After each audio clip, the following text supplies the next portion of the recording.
Revisaremos los fármacos que se caracterizan por ejercer un bloqueo sobre los distintos tipos de receptores beta. Los fármacos beta bloqueantes son un grupo variado de fármacos que ha evolucionado en los últimos años.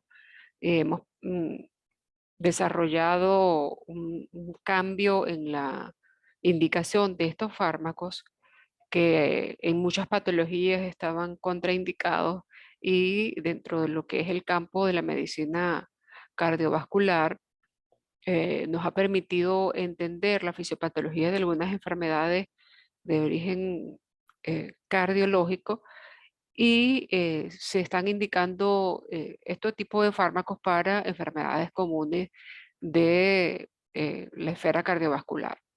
Los fármacos beta bloqueantes se van a clasificar en tres generaciones que dependen mucho de sus características generales y del orden de aparición de este tipo de fármacos. Primera generación son los fármacos no selectivos, en el cual tenemos como principal representante el propranolol.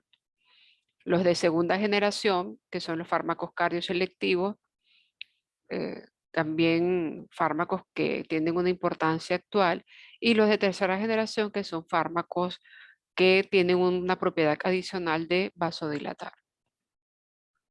Los efectos cardiovasculares de los beta bloqueantes se van a caracterizar por una serie de reacciones que van a dar beneficios al paciente que tiene cardiopatía isquémica, que tiene la necesidad de disminuir frecuencia cardíaca y algunos trastornos del ritmo.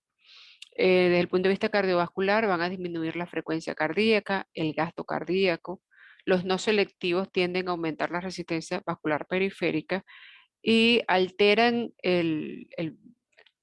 la velocidad con la que aumenta el flujo sanguíneo hacia el tejido musculoesquelético cuando estamos realizando ejercicio físico. Dentro de los efectos antihipertensivos podemos mencionar la capacidad de bloquear a los receptores beta 1 a nivel renal. Este bloqueo trae como consecuencia una disminución en la liberación de renina.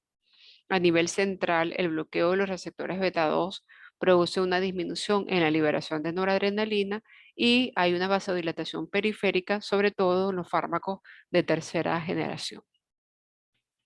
El bloqueo de los receptores beta 2 en el aparato respiratorio va a traer como consecuencia una broncoconstricción que es más acentuada en los pacientes que tienen patologías obstructivas respiratorias, tales como asma o enfermedad pulmonar obstructiva crónica. Y este efecto va a ser menos intensa con las drogas de segunda y tercera generación, que son selectivos. Desde el punto de vista metabólico, van a alterar algunas rutas en cuanto a lo que se refiere a metabolismo de carbohidratos y lípidos. Van a interferir con el efecto contrarregulador de las catecolaminas cuando se presenta una hipoglicemia. Disminuye el tiempo de recuperación o lo retarda en cuanto a la recuperación de una hipoglicemia y algunos, como el atenolol y el propranolol, pueden aumentar los triglicéridos, lo cual no conviene en el paciente cardiópata. Dentro de los fármacos beta bloqueantes de primera generación, que son los no selectivos, como el propranolol, podemos mencionar que es un fármaco que tiene una alta liposolubilidad, lo cual hace que tenga una alta absorción a través de la vía oral y un amplio metabolismo de primer paso. Esto trae como consecuencia un intervalo de dosis variable entre individuos que nos lleva pues a ajustar las dosis de manera individual. Una fijación a proteínas del 90% y por su capacidad de ser liposoluble puede tener efectos en el sistema nervioso central y ejercer efecto de bloqueo en algunos receptores centrales. Los betabloqueantes de segunda generación, que son los fármacos cardioselectivos, revolucionaron lo que es la parte de la medicina cardiovascular en comparación con el propranolol, que es no selectivo, y nos llevó a que el atenolol estuviera por muchos años imponiéndose en el tratamiento de muchas enfermedades cardiológicas. El atenolol es un fármaco hidrófilo que puede penetrar en sistema nervioso de manera limitada y la absorción a través de la vía oral, pues del 50% con una excreción renal sin cambio. El metoprolol es un fármaco que tiene muy buena absorción a través de la vía oral, con una biodisponibilidad del 40%, con un metabolismo hepático, con algunas presentaciones de liberación controlada que son muy útiles en la medicina actual. El esmolol es un fármaco que tiene un metabolismo plasmático por hidrólisis, lo cual hace que de todos los betabloqueantes de segunda generación sea el que tiene una vida media más corta de menos de 10 minutos aproximadamente. El acebutolol es un fármaco que tiene muy buena absorción a través de la vía oral. Cuando se metaboliza, genera metabolitos que pueden seguir uniéndose con receptores. Tiene pocas aplicaciones en nuestro país. Y el bisoprolol, que es un fármaco muy usado en cardiología, altamente selectivo para bloquear a los receptores beta 1, lo cual lo hace un fármaco idóneo en los pacientes que necesitan beta bloqueo con un mínimo de efectos a nivel del aparato respiratorio, con una biodisponibilidad oral del 90% y una vida media prolongada que lo hace ideal para administrar una sola vez al día. Normalmente los fármacos de este grupo se considera que van a perder esa capacidad de ser selectivos beta 1 a altas dosis y sus principales acciones están en la disminución de la tensión arterial y en el uso de los pacientes con trastornos del ritmo. Los fármacos beta bloqueantes de tercera generación también los llamamos vasodilatadores, porque a través de distintos mecanismos pueden ejercer un efecto de vasodilatación. Estos mecanismos, que los podemos resumir en 5, pueden ser mecanismos que están en un fármaco, por ejemplo, puede tener más de un mecanismo de vasodilatación o uno solo. Dentro de estos mecanismos podemos mencionar el aumento en la producción de óxido nítrico por el aumento en la expresión de la óxido nítrico sintetasa, una actividad agonista parcial en los receptores beta 2 que van a ejercer un efecto de vasodilatación en los vasos musculoesqueléticos, un bloqueo de los receptores alfa 1 produciendo una disminución en la contracción del endotelio vascular, un bloqueo de los canales de calcio, lo cual a su vez o de manera indirecta va a traer como consecuencia una disminución de las fuerzas contráctiles a nivel del endotelio y relajación del mismo, y apertura de los conductos de potasio con una hiperpolarización y como consecuencia un efecto inhibitorio de la contracción vascular. En el gráfico podemos observar la representación de 4 de estos mecanismos mencionados, la producción de óxido nítrico, donde interviene el mensajero, el GMP cíclico, el bloqueo de los receptores alfa 1, el efecto agonista parcial beta 2 y el bloqueo de los canales de calcio, traduciéndose por cualquiera de estas vías una vasodilatación. Dentro de los fármacos de esta generación vamos a su vez a dividirlos en los no selectivos, es decir, que tienen la capacidad de bloquear tanto beta 1 como beta 2, dentro de los cuales tenemos el carvedilol, el carteolol, la betalol y el busitolol. Y dentro de los selectivos, el betaxolol, el celiprolol y el nebivolol. Estos fármacos van a ejercer estos mecanismos, esta vasodilatación a través de estos mecanismos, y podemos ver, por ejemplo, que el carvedilol, que es uno de los fármacos ampliamente utilizados de este tipo, de esta categoría, tiene la capacidad de ejercer vasodilatación a través de la combinación de varios mecanismos, como por ejemplo, bloqueo de los receptores alfa 1 y también bloqueo de los canales de calcio. Igual situación se presenta en el caso de la betalol, que aparte de ser un agonista parcial de los receptores beta 2, también tiene la capacidad de ser un alfa bloqueante.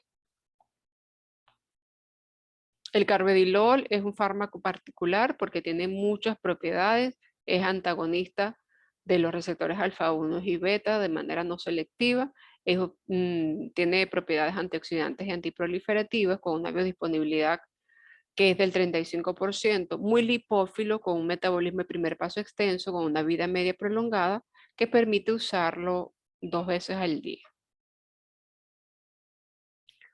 Bucindolol tiene un moderado bloqueo alfa 1, no tan potente como el carvedilol y la betalol. Carteolol es un fármaco que se usa principalmente de manera local o uso oftálmico para pacientes con glaucoma.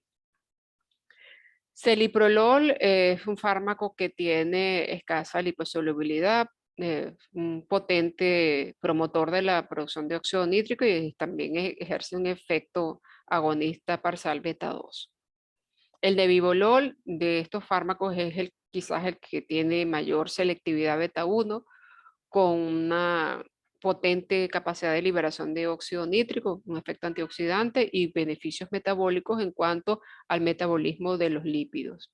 El betoxolol se usa más que todo con fines locales para tratamiento de glaucoma y también en algunos países hay disponible para uso oral en pacientes con hipertensión arterial.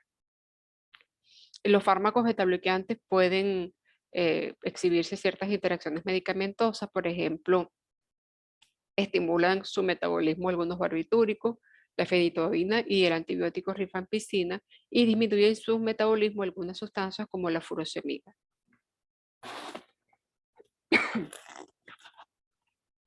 ¿Por qué es importante el manejo de los betabloqueantes?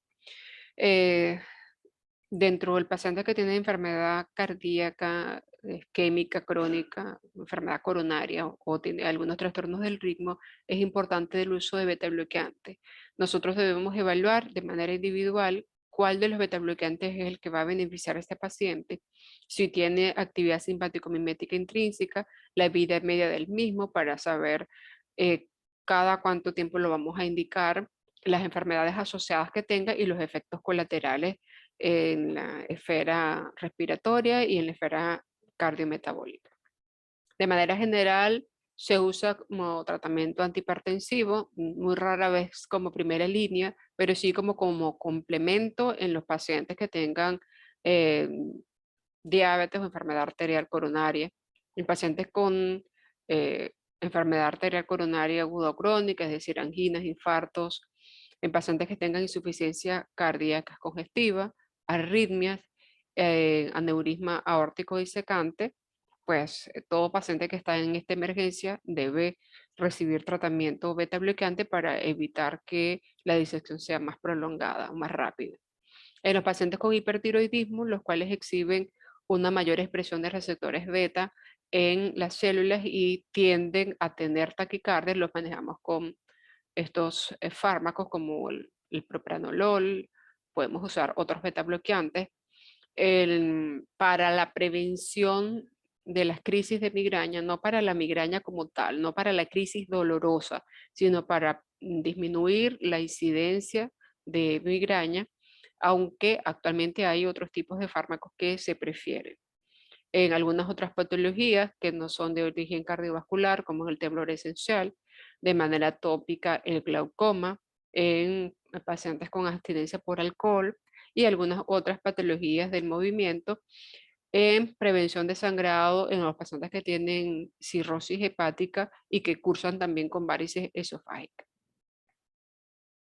Los fármacos que tienen selectividad por los receptores beta 1 se prefieren en los pacientes que tengan enfermedad obstructiva respiratoria y que tengan enfermedad vascular periférica. Los que tengan actividad agonista simpático-mimética intrínseca se prefieren en los pacientes que tienden tendencia a las bradicardias.